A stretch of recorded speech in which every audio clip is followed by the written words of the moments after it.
Paul, the transfer window's closed. Obviously, the loan window's still sort of ongoing. But I guess overall, we must be very pleased with the business, the ins and outs we've had over these last month or two. Yeah, of course. I think we've addressed some of the imbalances that we had in the squad. We've got competition in places, and permanent window shut. Obviously, the loan window's still open, so there could be still some business that's being done. But I'm also pleased that the season's up and running now, and we can focus on games, performing well, and trying to get good results. As well as kind of bringing in players and players leaving, there was a lot of speculation around Liam Moore, who's now staying, which is obviously great news. You were very consistent in the way what you said about him, that you'd like quality players to stay at this football club.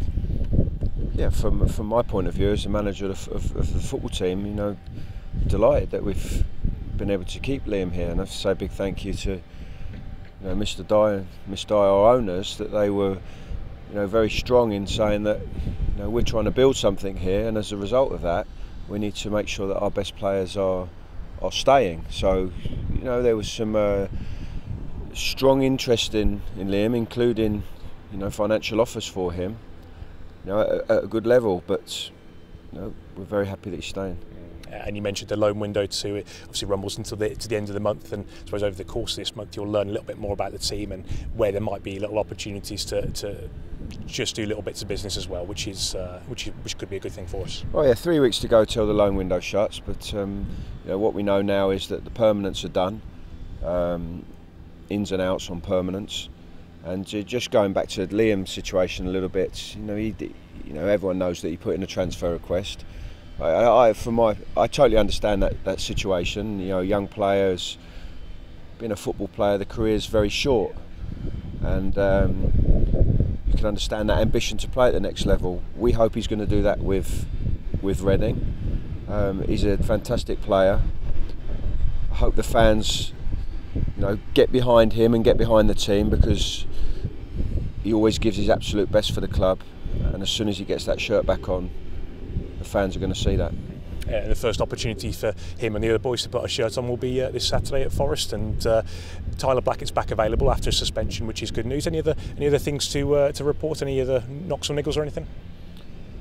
No, there's no. Popper's rejoined training, but it's a bit too soon for him to be involved tomorrow. But as you said, yeah, Tyler Blackett back from suspension.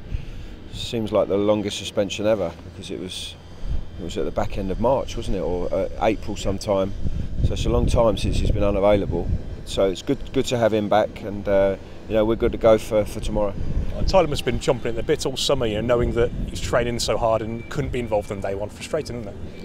Yeah, of course, he did 6 weeks work and then unavailable for the first game. Hopefully that'll serve him well for the future, that you don't make those kind of unnecessary errors to get sent off and have the bans like that. But he's good to go, he's fit, he's been working hard, and he's very motivated. And you must be pleased as well to have had another week with Sam Baldock too, because of course it was quite a short turnaround really between bringing him in and playing that game last Friday. So I guess he's looked sharp on the training ground, I'm sure. Yeah, he had a bit of a stop-start pre-season in his time with Brighton, but he's had good training sessions, integrated well with the group, taken on board the way that we want to play, and he's ready for selection. And amongst Forest themselves, are you familiar with Aitor Karanka? Are you someone who you've come across in your Madrid connections or anywhere else? Not while I was at Madrid. When I was at Derby and he was manager at Middlesbrough, yes. we played each other. So nice guy, good coach. Did really well at Middlesbrough. He's trying to build something now at Forest. 2 draws in their first 2 games. I went to the first game, watched the second game. I thought they looked good in the second game. Obviously, it's a home game for them, so they're going to be wanting to get the first victory on the board. But it's important for us to try and build on the performance we did against Derby, because we played well. We ended up with nothing.